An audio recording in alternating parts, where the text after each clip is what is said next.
This is Cannondale's all-new Jekyll, their Enduro bike with 165mm of rear wheel travel, and it uses a high pivot with a burly 170mm fork up front.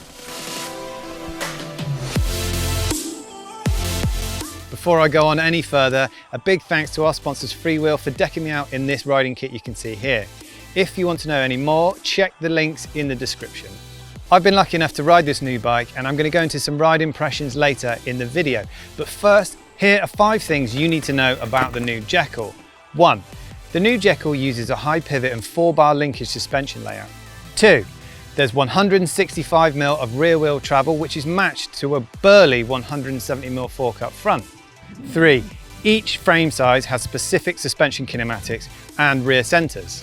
4. It's only available with 29-inch wheels. And finally 5, there's 4 frame sizes available with reach measurements ranging from 425 to 510mm. Cannondale's Jekyll has had more than its fair share of success on the Enduro race scene over the years, but it's been a while since we've seen it on the podium. That could be partly down to the brand moving away from gravity-based racing, and it certainly explains why we've not seen any drastic changes being made to the Jekyll over the last few years. As you can see, the new Jekyll is an entirely different beast to its predecessor. According to Luis Arraiz, Cannondale's lead engineer on the project, the goal for the new Jekyll was to create the ultimate downhill-focused enduro bike. He said all the decisions in terms of the suspension layout, idler, axle path, anti-squat, anti-rise, leverage ratio, and the centre of gravity were driven by that specific goal. The Jekyll now sports a high main pivot with a 4-bar linkage layout to deliver the 165mm of rear wheel travel. We're seeing more and more high pivot trail and enduro bikes entering the market, but what are the benefits of this arguably more complicated design? The main factor is that high pivot designs help to create a more rearward axle path. This, in theory, allows the rear wheel to move backwards and up out of the way when hitting an obstacle. It also helps to keep a more constant wheelbase, which in turn should boost stability and control. That main pivot isn't actually as high as it could be. Even Cannondale have referred to it as a mid-high pivot bike. Placing the main pivot too high might be great for straight line speed over really rough terrain, but its handling in just about every other scenario will likely suffer. Just how far back does the Jekyll's rear axle move then? Well, when the bike gets to around about 100mm of travel, the rear axle moves back as well as up by around about 12mm from where it started. From that point, it begins to arc forwards and upwards until you hit the full 165mm of travel. The idea here, Cannondale say, is to provide the benefits of the rearward axle path, including stability and control, but without impacting any of the bike's agility. Take a look at the suspension layout of the Jekyll and you'll see that rather than go down the high single pivot route, Cannondale chose to use a 4-bar linkage design. They claim this gives the best possible control over the suspension kinematics, letting them tune leverage ratio progression, anti-squat, anti-rise, and make sure they can optimize these elements for each frame size. And then, of course, there's the idler wheel. One drawback of high pivot suspension designs is the amount of pedal kickback they produce. In essence, when a suspension system is compressed, this can, in some designs at least, lead to the distance between the chainring and the cassette increasing. This affects the upper chain line and is commonly known as chain growth. As the chain can't stretch to compensate for this, it can pull back on the chainring, causing the cranks and pedals to rotate backwards or kick back. The use of an idler helps to eliminate this. Cannondale's guidler, which combines both an idler and chain guide, is positioned non-concentric to the pivot. Cannondale claim that when comparing the new Jekyll to other similarly intended bikes without an idler, it's around 1% less efficient. That's assuming that things are clean and properly maintained. Cannondale say that they really went all out with the idler tooth profile to ensure that it minimises drag, noise, and improves chain retention. In terms of how it'll affect drivetrain wear, Cannondale claim that you'll likely need to replace the idler at the same time you replace your chainring. Cannondale also applied their proportional response treatment to the new Jekyll. The idea here is to tweak the suspension layout for each frame size. This should, in theory, give every rider, no matter what their size, the same experience on the bike. As a rider's centre of gravity plays such an important role in how a suspension system behaves, Cannondale say that if the suspension layout remains unchanged when the frame size increases, performance will, to a certain extent, be compromised for some size riders.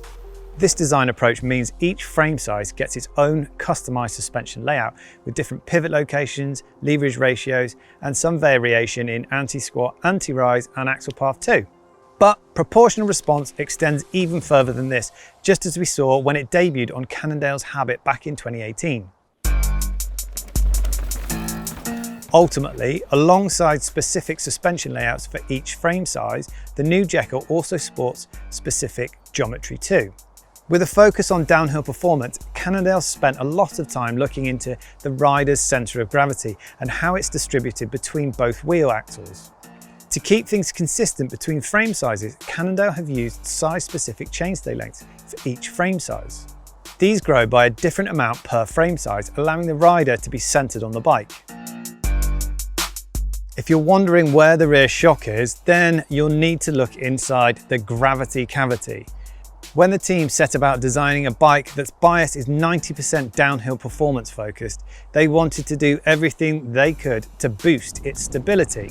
By shifting the shock and linkage as low in the frame as possible, they could lower the frame's centre of mass, boosting stability and, in theory, making those changes of direction on the trail that bit easier. But rather than just bolt it onto the down tube, Cannondale went a step further and sat it inside the down tube, adding further complexity to those poor engineers' lives. While the shock has been discreetly squirreled away, it's still accessible from the top, allowing you to tweak some of the external adjusters and access the air valve, but also from the bottom if you remove the plastic guard that protects it.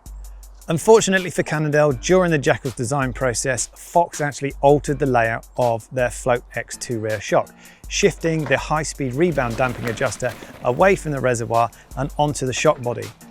This makes accessing it rather tricky.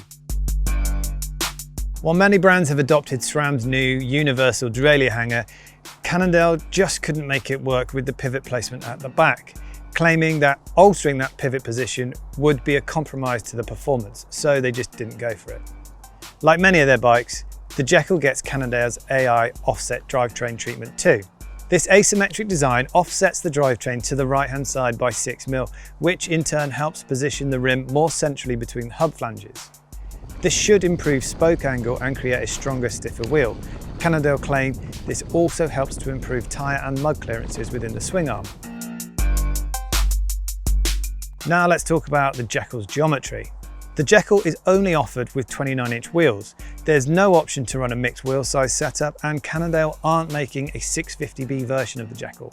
When we quizzed Cannondale on the reasoning behind this, they said that 29ers simply have a bigger contact patch, which equated to more grip and better rollover capabilities. Thanks to that rearward axle path, there's no tyre clearance issues either when using the 29-inch wheel. When it comes to the numbers, the Jekyll is certainly contemporary but not extreme. It's offered in 4 sizes, which range from small through to extra large. If we look at the medium seen here, its reach is 450mm, the chainstay length 435mm, and the head angle sits at 64 degrees. If that sounds familiar, that's because these numbers are almost identical to that of the Trek /8, which won our Enduro Bike of the Year earlier in 2021. You can watch my full review of the winning bike here or via the link in the description. That said, the Jekyll does sport a steeper effective seat tube angle at a claimed 77.5 degrees, a figure which remains the same across all frame sizes, unlike on some bikes. Cannondale claim that the Jekyll's bottom bracket sits at 348mm off of the floor with 30mm of drop between the axles. Now we've got the geometry out of the way, let's look at what bikes come within the Jekyll range. At present, there's only 2 distinct Jekylls available. Both, as we've already stated, use 29-inch wheels and the same carbon frame with 165mm rear wheel travel. And both bikes use a 170mm travel fork. The Cannondale Jekyll 1 costs £6,500 and gets Fox factory level suspension, SRAM Code RSC brakes and Maxxis tyres. The slightly cheaper Jekyll 2 costs £4,500 and features a RockShox Zeb Select fork, which is paired in this case with a Fox Performance DPX2 rear shock. Before I get into the ride impressions, it's worth adding a note about the bike setup. Cannondale recommends setting the rear shock with 25% sag and using 3 volume spacers in the fork to provide the best balance front to rear possible.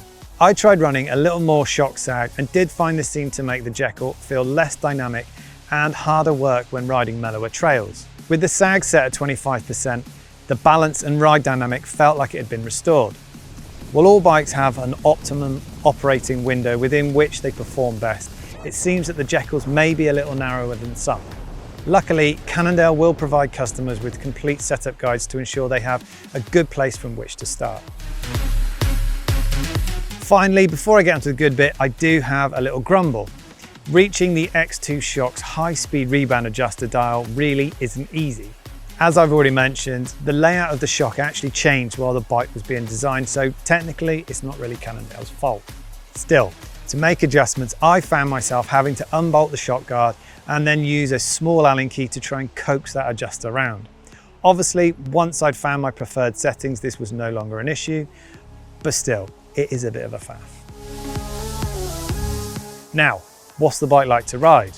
When pedaling, the Jekyll is really quite quiet, with no dramatic difference between that and a non-idler equipped bike when it comes to noise or drag.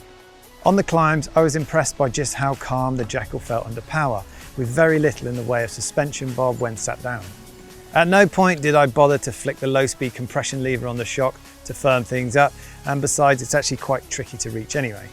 The back end of the bike remains active enough to work its way up and over obstacles and does a good job of keeping your tyres connected to the dirt. There is a bit more in the way of suspension bob when you do get out of the saddle and start mashing at the pedals though.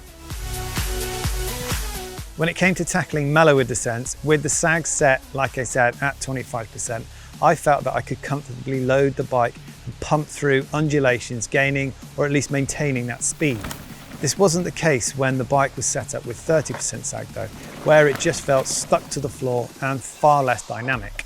When riding steeper, rougher trails, I think the big takeaway for me was just how well balanced and stable, as well as calm, the Jekyll felt. Now, I wouldn't say that the bike isolates you from the bumps in the same way that some bikes can, but its balance and chassis composer, with next to no pitching backwards or forwards, meant I could remain central on the bike and never needed to throw my weight around to counter any quirks or odd behaviour from the bike. Bumps are heavily muted rather than completely swallowed. It's composed and controlled rather than being pillowy soft, with a decent amount of feedback on offer without any discomfort. Overall, so far at least, I'd say that the Jekyll feels calm, stable and very predictable, and it's certainly eager to be ridden fast.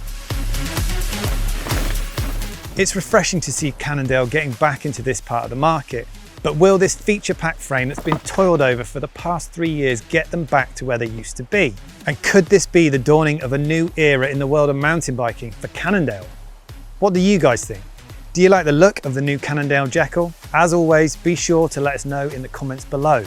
I'll have a full review on the Jekyll very soon on BikeRadar.com, so please keep an eye out for that. But for more bike reviews and in-depth news stories, please be sure to like, subscribe and click on that little bell icon so you never ever miss a single video as soon as they're uploaded.